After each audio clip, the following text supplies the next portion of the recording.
আল্লাহ বান্দারা ভালো করে শুনে কে দেন। ও আমার আব্বা জানেরা, ভাই জানেরা, আল্লাহ পাক রব্বুল আলামিন আমাদের যে দায়িত্ব দিয়েছেন, নিজেকে জাহান্নামের আগুন থেকে বাঁচিয়ে নিতে হবে। আল্লাহর আযাব আর জাহান্নামের আগুন সহ্য করা যাবে না। আল্লাহ পাক রব্বুল আলামিন বললেন, কু আনফুসাকুম, তোমরা নিজেদেরকে জাহান্নামের আগুন থেকে বাঁচিয়ে নাও।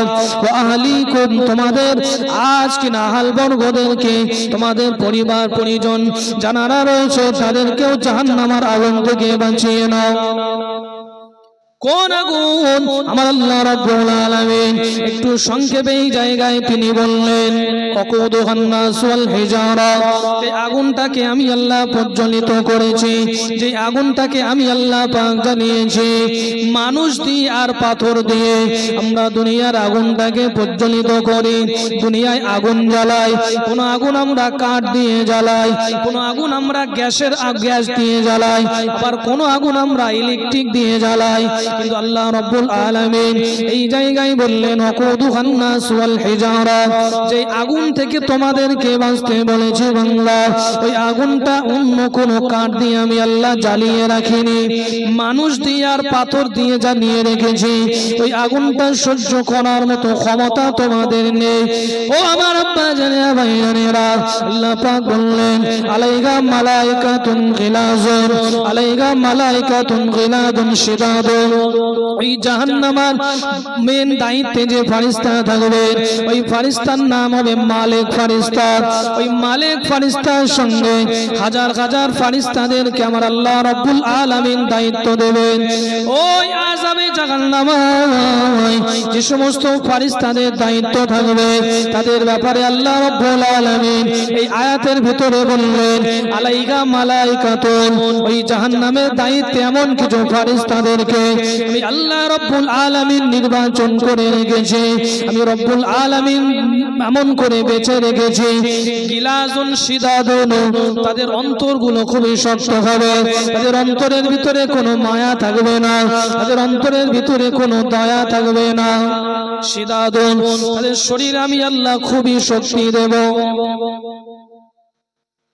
প্রথমে বললেন জাহান্নামের আগুন থেকে নিজেদেরকে বাঁচাও, আগুনটা জ্বালিয়েছি পাথর দিয়ে আর মানুষ দিয়ে, আর ওই আগুন পরিচালনা করার জন্য, জাহান্নাম পরিচালনা করার জন্য কিছু ফেরেশতা আমি আল্লাহ নিযুক্ত করেছি।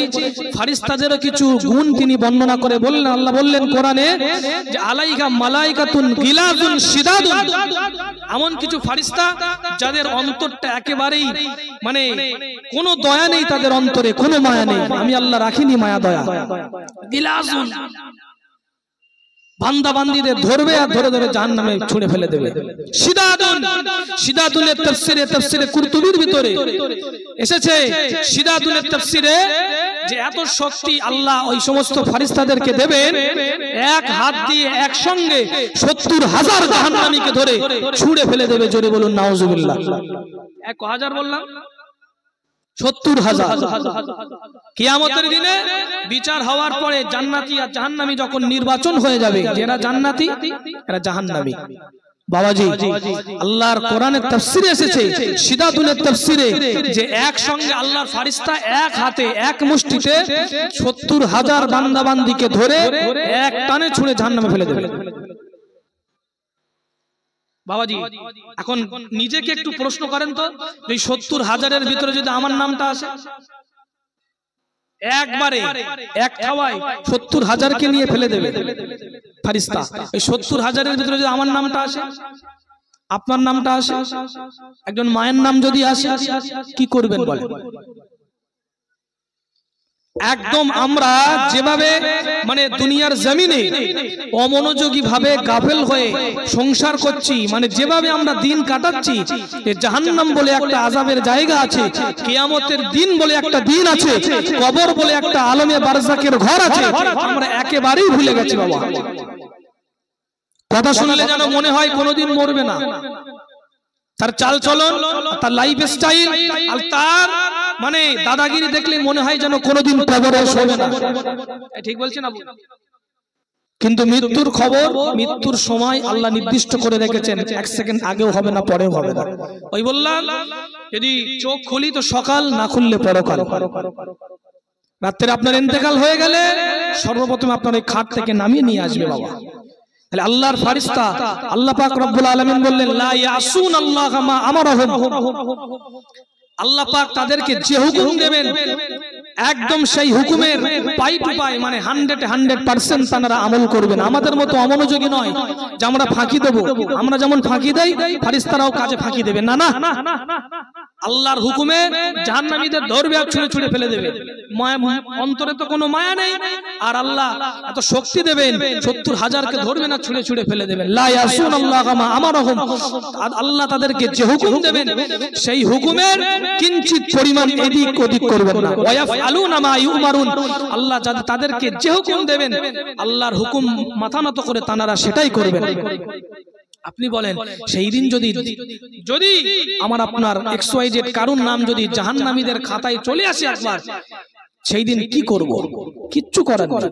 তাহলে আল্লাহ পাক আগের আয়াতটা যেটা বললাম যে যদি জাহান্নামার খাতায় জাহান্নামীদের খাতায় নামটা আসে, এই চিন্তা যদি দুনিয়ার জমিনে থেকে একটু করতে পারি, আল্লাহ পাক ওই যে বললেন ওয়াল তানজুর নাফসুম মা কদ্দামাত লিগাদ, আগামী দিন অর্থাৎ আগামী কাল কিয়ামতের দিনে আমার সামনে দাঁড়িয়ে হিসাব দিবি কতটা নেকি আর কতটা গোনা আছে, একটু চিন্তা করে দেখ।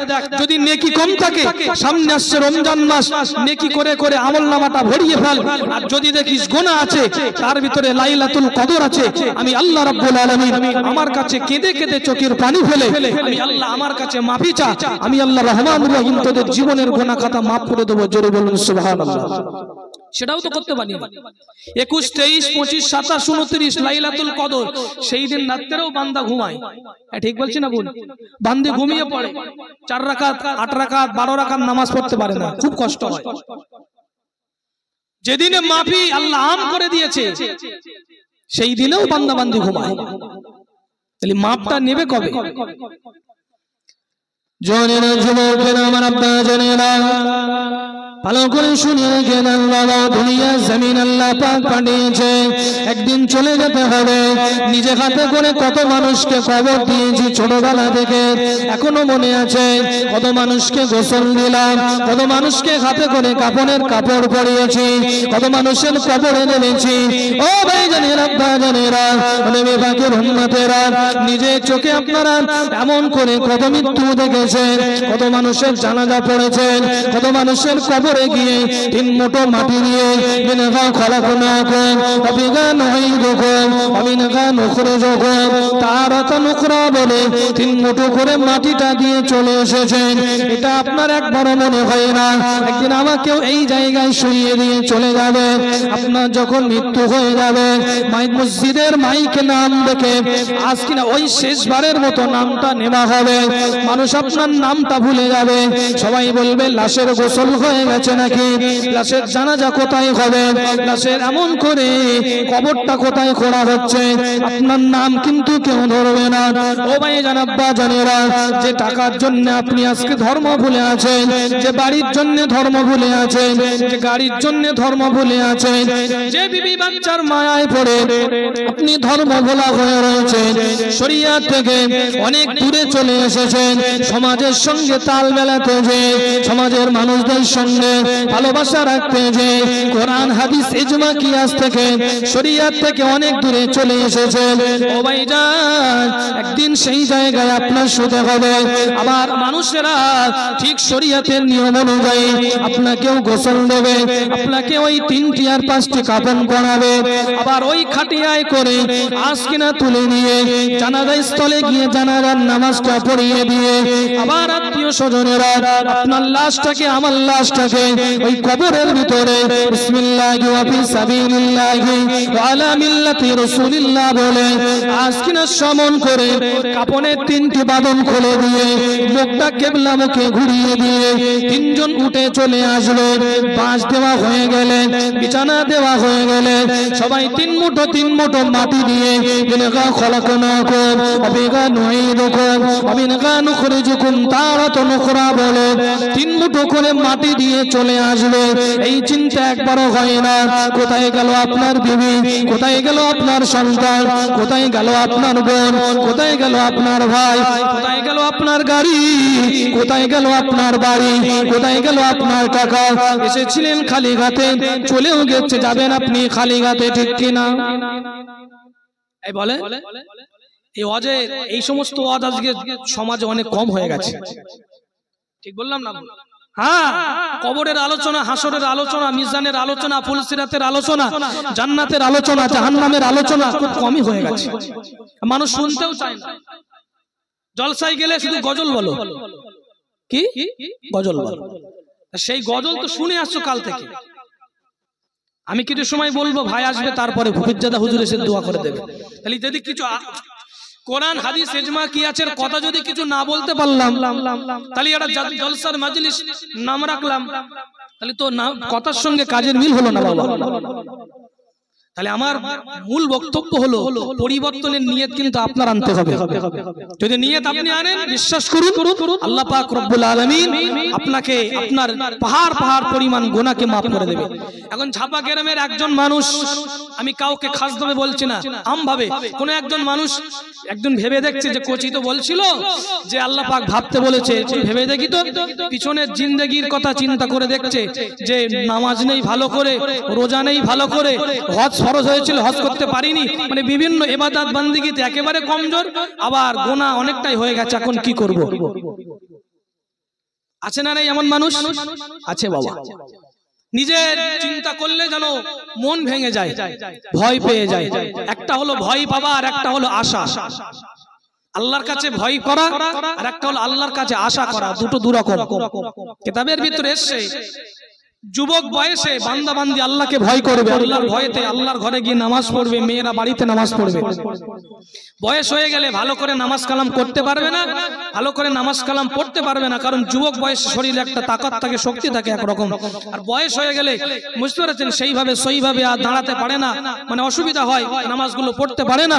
আল্লাহর কাছে আশা করবে, আল্লাহ যখন যুবক ছিলাম, যুবতী ছিলাম, তখন তো ঠিক ভাবে পড়েছিলাম, এখন বয়স হয়ে গেছে, জয়ীফ হয়ে গেছে, আপনি তো সব জানেন, ভালো করে করতে পারছেন, আপনার কাছে আশা করলাম আপনি গুনাহগুলো মাফ করবেন। এইটাই তো হওয়া ঠিক ছিল নাকি?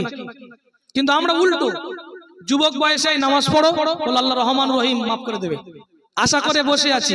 আর সেই যখন আশা করার বয়স, মানে যখন বয়স হয়ে গেছে, পিছনের দিকে তাকিয়ে দেখছি শুধু গুনাহ আর গুনাহ, তখন এবার ভয় হচ্ছে কি হবেন তার ঠিক নেই।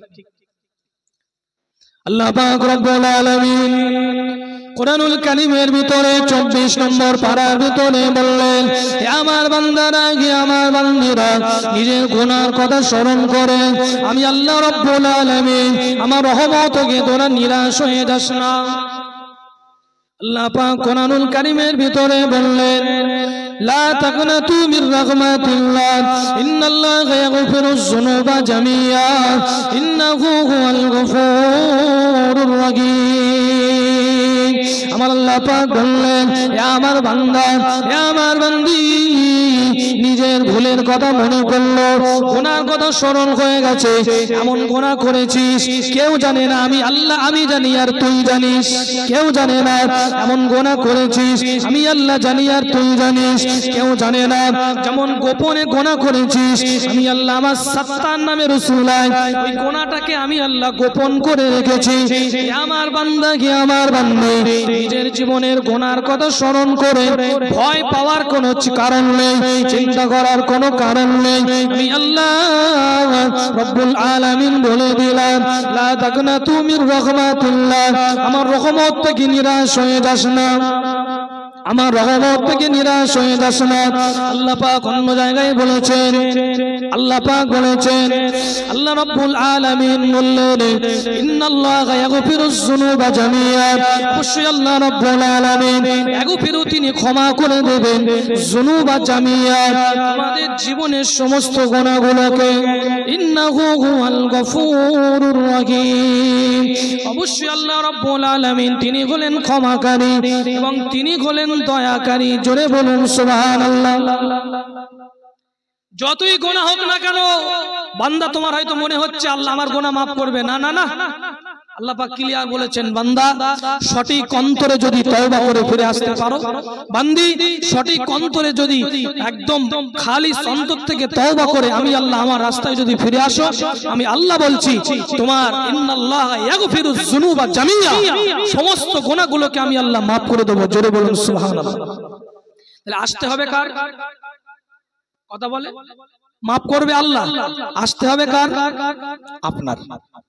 প্রথম দায়িত্বটা আপনার, প্রথম দায়িত্ব আপনার, আর maaf করার দায়িত্ব আল্লাহর।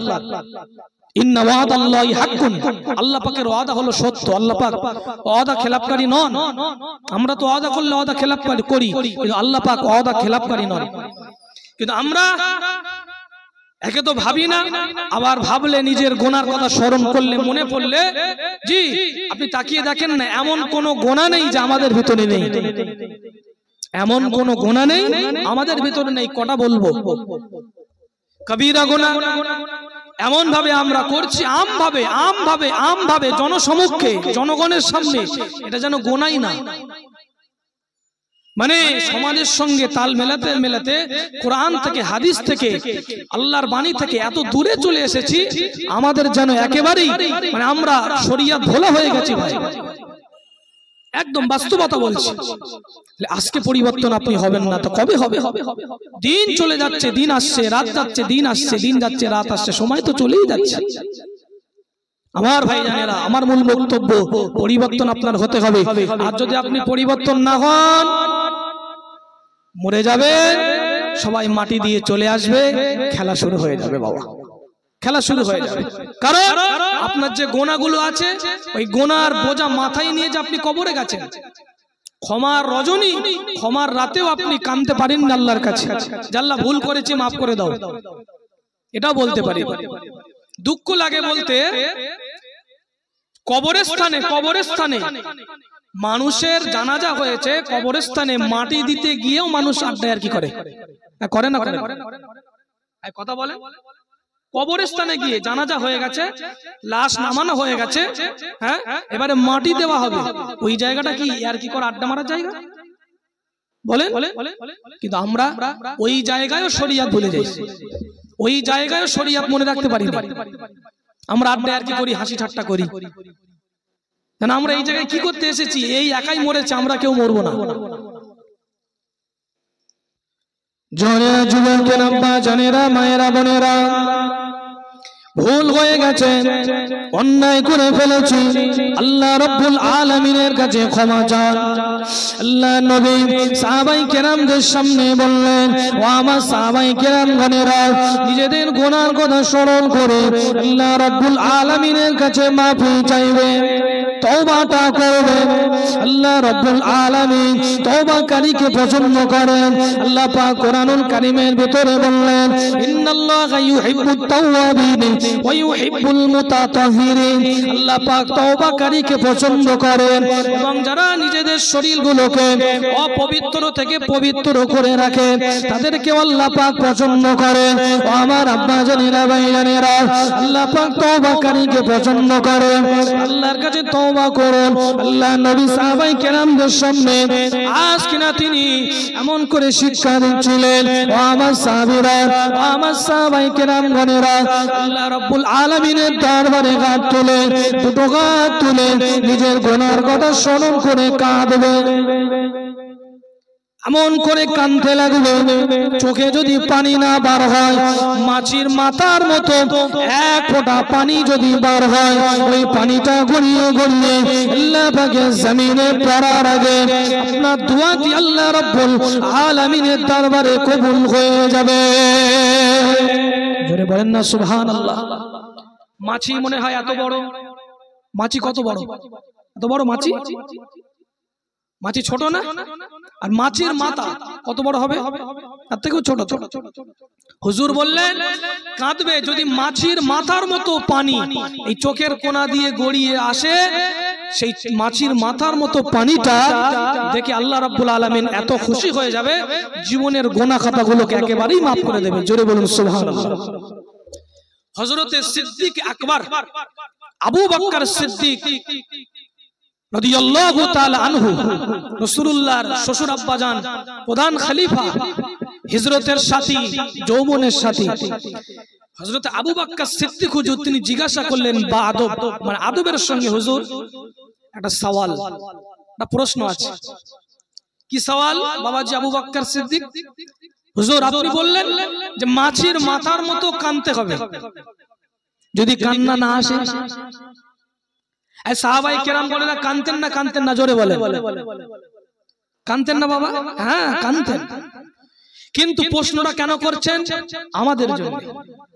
আমি আগে আসছি। সাহাবী আবু বকর সিদ্দিক হুজুর প্রশ্ন করলেন, হুজুর যদি কান্না না আসে, মাছির মাথার পরিমাণ যদি পানি না আসে কি করব? হুজুর বললেন মসজিদের ভিতরে এমন করে দোয়া চাইবে, এমন করে মানে মাথাটা নিচু করে কান্নার ভান করে দোয়া চাইবে।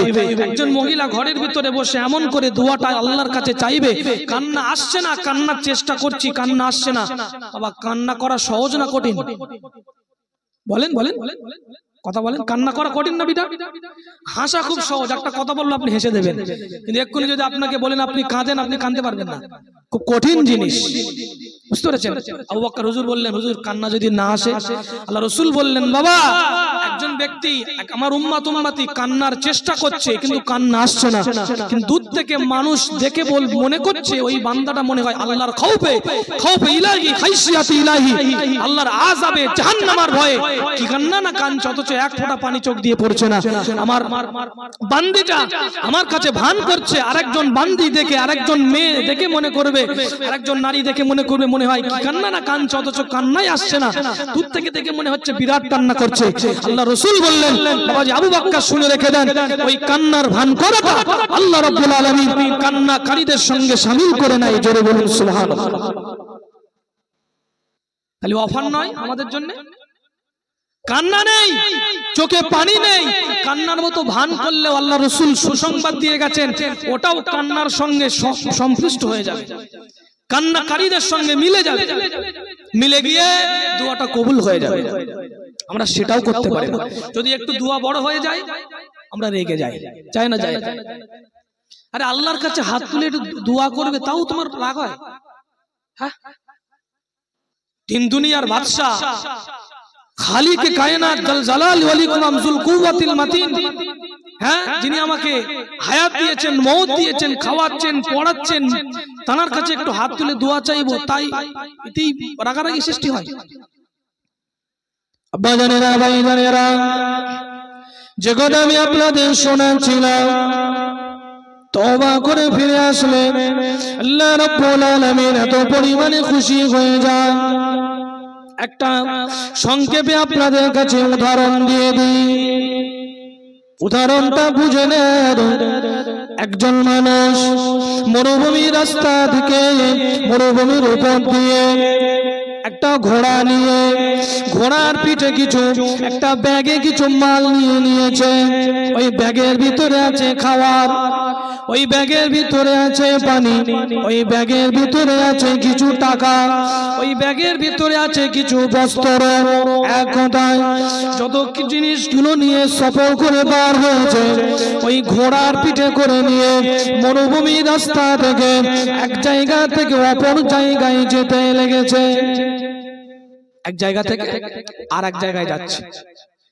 যেতে যেতে যেতে যেতে প্রতিমধ্যে মরুভূমির উত্তপ্ত বালির উপর দিয়ে ঘোড়া চলতে চলতে খুব কষ্ট হয়ে গেছে। বুঝতে পেরেছে? একটা গাছ দেখা গেছে, গাছ, বড় গাছ, গাছের একটা ছায়া আছে, ছায়ার নিচে গিয়ে মনে মনে ভাবছে এই জায়গায় কিছু সময় বিশ্রাম করব। কষ্ট হয়ে গেছে, ওই জায়গায় বিশ্রাম করার জন্য গাছের গোড়ায় ওই নিজের ঘোড়াটাকে বেঁধে দিয়ে তিনি একটু খাওয়া দাওয়া করলেন। ঘোড়ার পিঠ থেকে ওই সামানগুলো নামিয়ে ব্যাগের ভিতর থেকে খাবারগুলো বার করে তিনি একটু খেয়ে নিলেন, পানিটা বার করে একটু পান করে নিলেন, আবার সুন্দর করে খাবারগুলো বেঁধে দিয়ে, পানিটা বেঁধে দিয়ে, ব্যাগটাকে নিয়ে ঘোড়ার পিঠে বেঁধে দিয়ে গাছেতে খেলান দিয়ে এমন করে বিশ্রাম করছে। একটা শীতল খাওয়া আসে, সুন্দর আমন করে খাওয়া বইছে, চোখ লেগে গেছে, ঘুমিয়ে গেছে। ঘুমিয়ে পড়েছে। ঘুমিয়ে পড়েছে, ঘুম যখন ঘুমিয়ে পড়েছে, ঘুম ভেঙে গিয়ে ঘুমটা ভেঙে গিয়ে দেখছে আমার ঘোড়াটা ওই জায়গায় নেই। ওই ঘোড়াটা ওই জায়গায় নেই। ওই ঘোড়াটা হলো সওয়ারি, ওই ঘোড়ার পিঠে খাওয়ার পানি বস্ত্র টাকা পয়সা সব আছে। তাহলে মানুষটা একেবারে অসহায় হয়ে গেল না বাবা? হ্যাঁ, একেবারে অসহায় হয়ে গেছে। তার কিছু করার নেই, একমাত্র আল্লাহ রাব্বুল আলামিন ছাড়া আর কোনো পথ নেই। আল্লাহর বান্দা মনটা মলিন করে ঝরঝর করে কাঁদতে লেগেছে। আহারে হাই হাই কি করে আমি যাব, আমার সওয়ারি গুম হয়ে গেছে, কোথায় পালিয়ে চলে গেছে। ওই সওয়ারির পিঠে আমার খাবার, আমার পানি, আমার টাকা, আমার বস্ত্র সব আছে। এক কথায় আমি তো একেবারে শেষ হয়ে গেছি, শূন্য হয়ে গেছি। ওই জায়গায় বসে ঝরঝর ঝরঝর করে চোখের পানিটা ফেলে কাঁদতে লেগেছে। বাবা এত কান্না কাঁদে, কি করবো, হেঁটে হেঁটে বা কত দূরে যাব, এই জায়গায় মৃত্যু ছাড়া আমার পথ নেই। এমন সময় ওই জায়গায় বসে বসে কাঁদতে লেগেছে। এমন সময় দেখা গেল পিছন দিক দিয়ে একজন ব্যক্তি এসে ওই মানুষটাকে সালাম দিয়েছে, আসসালামু আলাইকুম, এভাবে করে সালাম দিয়েছে। আল্লাহর ওই বান্দা সালামের জবাব দিয়ে দিয়েছে। ঘোড়ার লাগামটা ধরে, ঘোড়ার লাগামটা ধরে আল্লাহর ওই বান্দার হাতে দিয়ে বললেন, আপনি আর চিন্তা করবেন না, আপনি আর পেরেশানি হবেন না, আপনার ঘোড়াটাকে আমি আপনার কাছে এনে দিলাম। জোরে বলুন সুবহানাল্লাহ। আনন্দ হবে না? হবে না? এই জোরে বলে, আনন্দের সীমা থাকবে? খুব আনন্দ হবে না? যে একেবারেই তো আমি নিঃস্ব হয়ে গিয়েছিলাম, সব কিছু হারিয়ে আমি নিঃস্ব, আবার আমার কাছে আমার সওয়ারি দিয়ে গেছে, মানে সওয়ারির পিঠে সব আছে। বান্দা খুশিতে বাগে বাগ হয়ে গেছে। কে তুমি? তুমি এত, তোমার মনটা এত বড়? হ্যাঁ, আমার এই মরুভূমিতে আমার সওয়ারিটা দিয়ে গেলে বান্দা খুশি হয়ে যাবে। কি আনন্দ বান্দা পেয়ে যাবে, এত আনন্দ, এই আনন্দ কারোর সঙ্গে বলা যাবে না। সমুদ্রের মাঝখানে আপনি জাহাজে করে চলছেন, যেতে যেতে হঠাৎ তাণ্ডব শুরু হয়ে গেছে, বিরাট ঘূর্ণিঝড়। সবার মনের ভিতরে যেন একটা ভয় ঢুকে গেছে যে আর মনে হয় জাহাজ টিকবে না, সমুদ্রের মাঝখানে ডুবে যাবে। জাহাজ যদি ডুবে যায় মানুষ আর বাঁচবে একটাও? সমুদ্রের মাঝখানে অসম্ভব। এমন সময় যদি আল্লাহ রাব্বুল আলামিন বাঁচার একটা উপায় বার করে দেয়, ওই সময় আল্লাহর রাসূল বললেন, ওই সময় বান্দা যে অন্তর দিয়ে আল্লাহর কাছে দোয়া চায়, বুঝতে পেরেছেন, ওই অন্তরটাই হলো আসল তওবাকারীর অন্তর। ওই অন্তরটাই হলো আসল খাইশিয়াতে ইলাহি, খাইফ ইলাহির অন্তর। সমুদ্রের মাঝখানে তাণ্ডব চলছে, বিরাট ঝড়, জাহাজটা ডুবে যাবে, বিবি মারা যাবে, আমি মারা যাব, আমার সন্তান মারা যাবে, সবাই শেষ হয়ে যাবে। ওই সময় যে ভয়টা মনের ভিতরে কাজ করবে, ওই সময় আল্লাহর কাছে হাত তুলে যে চোখের পানিটা পড়বে, কোন সেই পানির ভিতরে, ওই ভয়ের ভিতরে কোনো ভেজাল থাকবে বাবা? এই জোরে বলে, কোন ভেজাল থাকবে? কোন দিকে আর মন যাবে? শুধু কান্না আর কান্না, জাহাজে কান্না আর কান্না, তাই তো নাকি? হ্যাঁ, ওইটা হলো অন্তর থেকে। আল্লাহর বান্দাও খুশি হয়ে গেছে অন্তর থেকে। আরে আমি তো নিঃস্ব হয়ে গিয়েছিলাম মরুভূমিতে, তুমি আমার ঘোড়াটাকে দিয়ে গেলে।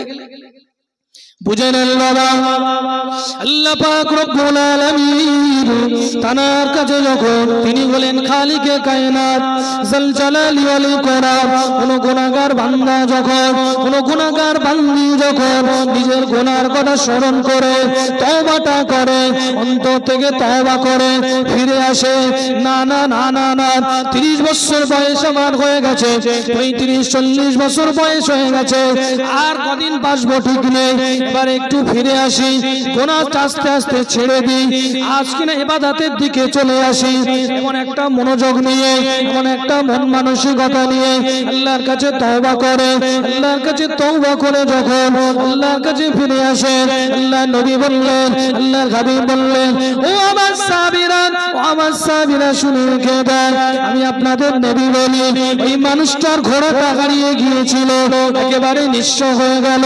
ওই ব্যক্তিটা ঘোড়ার লাগাম ধরে ওই ব্যক্তির হাতে দিয়ে দিল।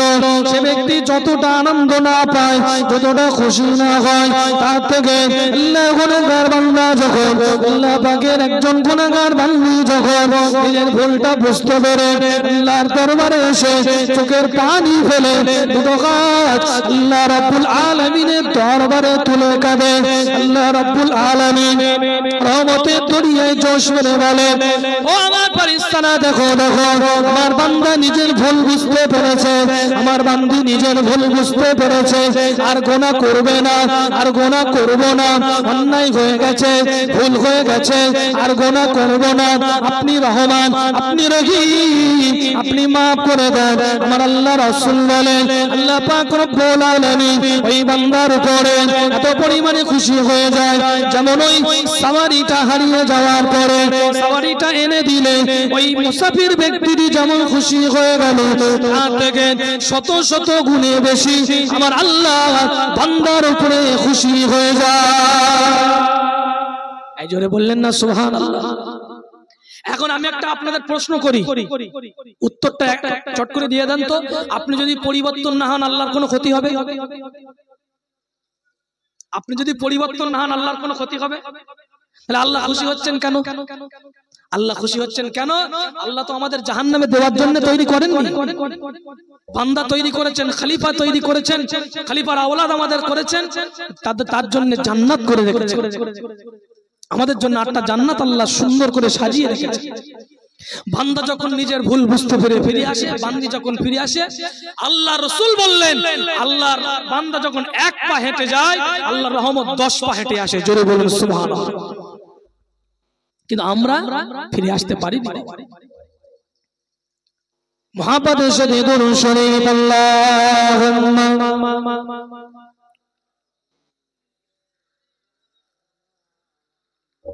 ওয়ালা আলি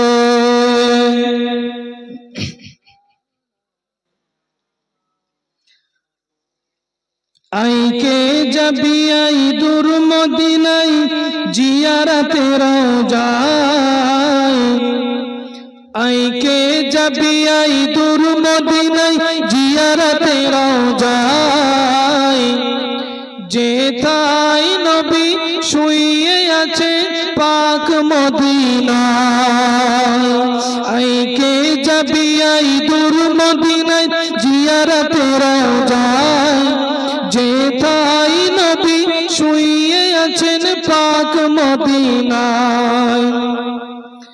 বাবলা বনের ধারে ধারে বকরি চড়াইতে, মেঘেরা এসে নবীজিকে ছায়া করিতে, বাবলা বনে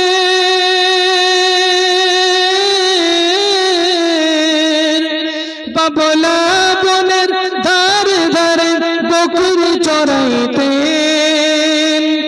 মেঘেরা এসে নবীজিকে ছায়া করিতে।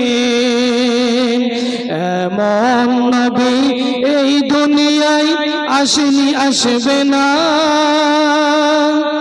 এমন নবী এই দুনিয়ায় আসেনি, আসবে না, তুলনা তো দূরের কথা ছায়া মেলে না, আইকে যাবি আই দূর মদিনায় জিয়ারতে রওজায়, যেথায় নবী শুয়ে আছেন পাক মদিনায়। হাজার হাজার হাজিরা সব হজ পাকে যায়, খোদার কাবাকে জড়িয়ে তারা সবাই মিলে কয়, হাজার হাজার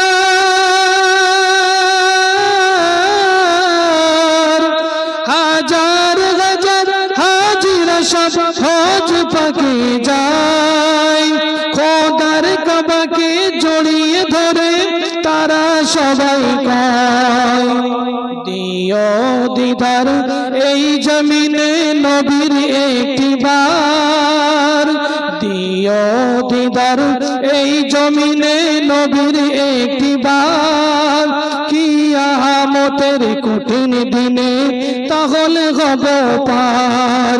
আইকে যাবি আই তোর মদিনায় জিয়ারতে রওজায়, যেথায় নবী শুয়ে আছেন পাক মদিনায়। আল্লাহুম্মা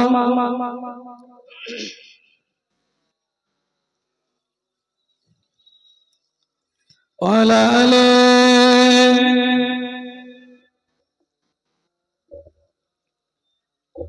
আমার বাজারেরা ভাইজানেরা, যে বিষয় নিয়ে আমি আলোচনা আপনাদের সামনে করতেছিলাম একেবারে খুব প্রয়োজনীয় বিষয়।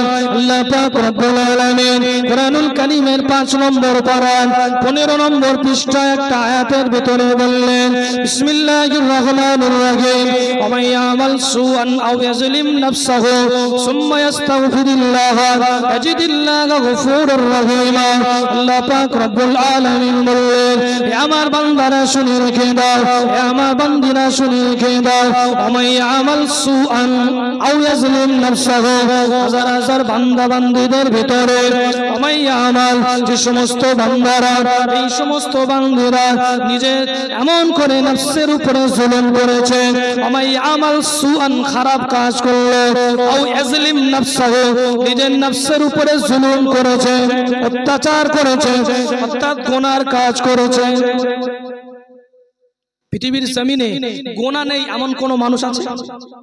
কম বেশি, তাই তো নাকি? কম বেশি প্রত্যেকেরই আছে, কম বেশি। কিন্তু আল্লাহ বললেন ওমাই ইয়ামাল সুআন, যে খারাপ কাজ করলো, আও ইয়াজলিম নাফসাহু নিজের নফসের উপরে জুলুম করলো, অত্যাচার করলো। নফসের উপরে অত্যাচার মানে ইবাদত বন্দেগী ঠিক ভাবে না করা আর গুনার কাজ করা, এটাই হলো নফসের উপরে জুলুম করা। কারণ আপনি আপনার নফসটাকে জাহান্নামের দিকে ঠেলে দিলেন, ওই জন্য আপনি নিজের নফসের উপরে নিজেই জুলুম করলেন। আল্লাহ পাক বলছেন আও ইয়াজলিম নাফসাহু, নিজের নফসের উপরে জুলুম করার পরে বান্দার এক সময় আমার কথা স্মরণ করেছে। একই টপিকে আলোচনা করছি বাবা, আমার কথা মনে পড়ে গেছে।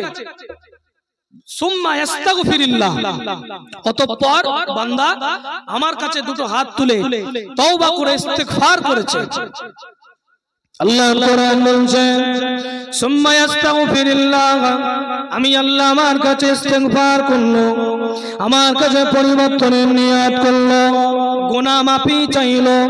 আমি আল্লাহ রাব্বুল আলামিন আমার গুনাহগার বান্দার তওবাকে কবুল করে ইয়াজিদিল্লাহু গফুরুর রহিম, ইয়াজিদিল্লাহ, বান্দা যখন আমার কাছে দোয়া চায় আল্লাহ আপনি বলেন রহমানুর রহিম, আপনি আমার গুনাহ মাফ করেন।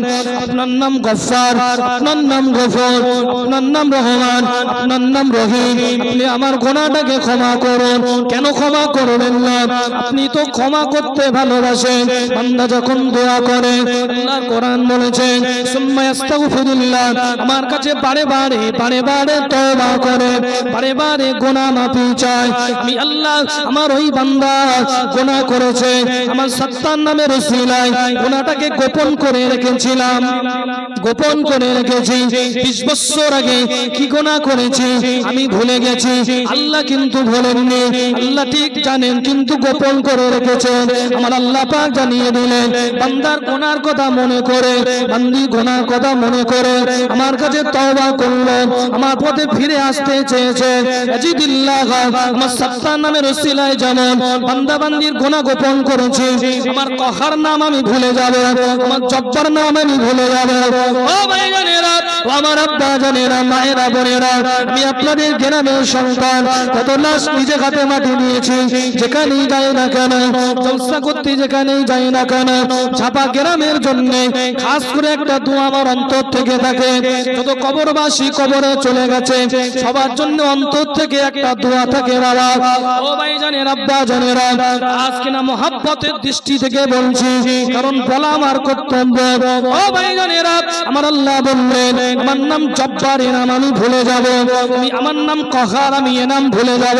বান্দা যখন তওবা করবে, বান্দি যখন তওবা করবে, গফুরুর রহিম আমার 99টা নাম কোরআনুল কারীমে প্রথম পেজেই দেখবেন আল্লাহর 99টা নাম আছে এই 99টা নামের ভিতরে একটা নাম হলো গফুর আমি আল্লাহ ওই গফুর নামটা নিয়ে বান্দার কাছে হাজির হয়ে যাব বান্দির কাছে হাজির হয়ে যাব বান্দা বান্দির কাছে হাজির হয়ে এই গফুর নামের উসিলায় বান্দা বান্দি জীবনের গুনাহ maaf করে দিয়ে রহিম নাম নিয়ে হাজির হয়ে যাবে এই রহিম নামের উসিলায় বান্দার উপরে দয়া করবে বান্দির উপরে দয়া করবে প্রথম নম্বর দয়াটা হবে বান্দা তওবা করেছে নামাজ পড়বে বান্দি তওবা করেছে নামাজ পড়বে বান্দা তওবা করেছে সুন্নাত দাড়িটা রেখে দেবে বান্দি তওবা করেছে পর্দায় থাকবে আর বেপর্দায় ঘোরাঘুরি করবে না আল্লাহর কোরআন বলছে গফুর আর রহিম আর পিছনের গুনাহগুলো maaf করে দিয়ে এই রহিম নামের উসিলায়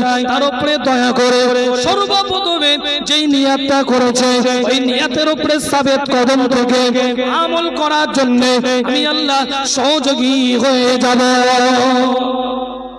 এই চিল্লে বললেন না সুবহানাল্লাহ তাকবীর দেন দেখি নারে তাকবীর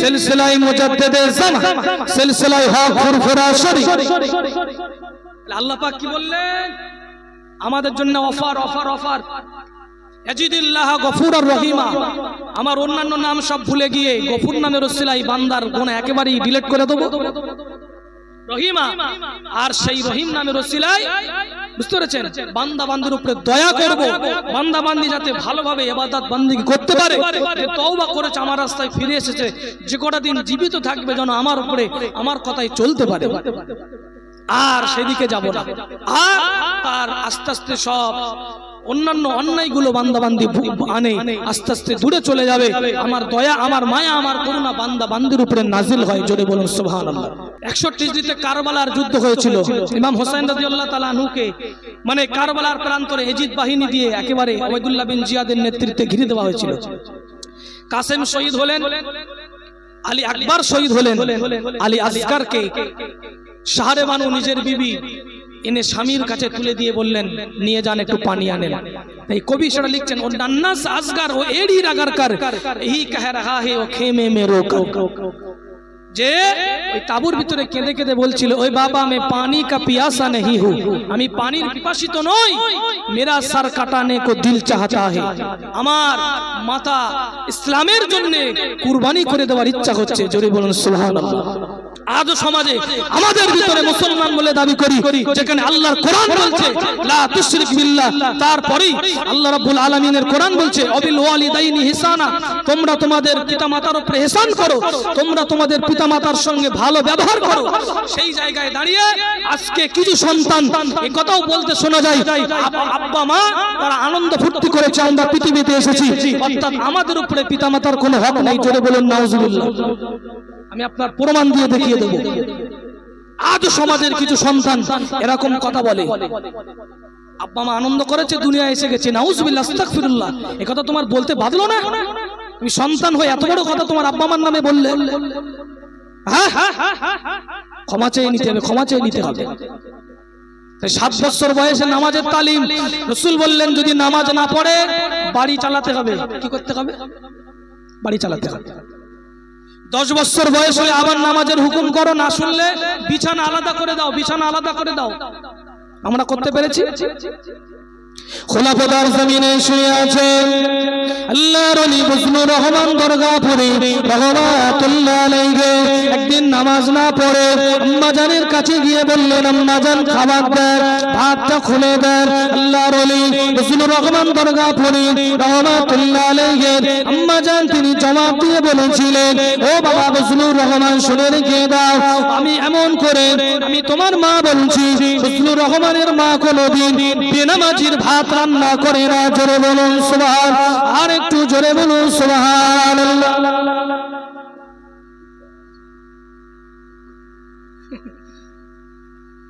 আমার আব্বাজান ভাইজানেরা কেউ কষ্ট পাননি তো বলবেন গ্রামের ছেলে একটু লাউডলি বলা হয়ে গেছে ক্ষমা চাইলাম আপনাদের কাছে যদি ভুল বলে থাকি ওই চৌ মাথায় ধরে কানটা মুলে দেবেন কিচ্ছু বলবো না যে কোচি তুমি কাল এটা ভুল বলে এসেছো আমি মাথাটা নিচু করতে থাকবো কানটা মুলে দেবেন সবার সামনে একদম অন ক্যামেরায় মাইকে বলে দিলাম আর যদি ঠিক বলে থাকি একটু ভাববেন আর আমার জন্য একটু দোয়া করবেন, বুঝতে পেরেছেন? আমি আপনাদের গ্রামের একেবারে অধম সন্তান, বুঝতে পেরেছেন? আপনারা যেন যে কটা দিন আল্লাহ হায়াতে রাখেন, বারবারই বলি, আজও বলছি, যেন কোনোদিন মনে অহংকারটা না আসে, হিংসাটা না আসে। ওই দুটো ব্যাধি দেখা যায় না, আর ওই দুটো ব্যাধি পড়লে একেবারে শেষ হয়ে যায় মানুষ, অহংকার আর হিংসা। যেন কোনোদিন মনে অহংকারটা না আসে, হিংসাটা না আসে। আল্লাহ যতদিন হায়াতে রাখে, বড়দের সম্মান, মুরব্বীদের সম্মান, ছোটদের স্নেহ, মা বোনেদের সম্মান করে আল্লাহ যেন এইভাবেই দুনিয়া থেকে কবরে ডেকে নেন। আল্লাহ পাক রব্বুল আলামিন আমাদের সকলকে শোনা বোঝা বলার থেকে বেশি বেশি আমল করার তৌফিক দেন, বলেন আল্লাহুম্মা আমিন। মুখতাসার করলাম, সকলে খাস করে দোয়া করবেন। এখন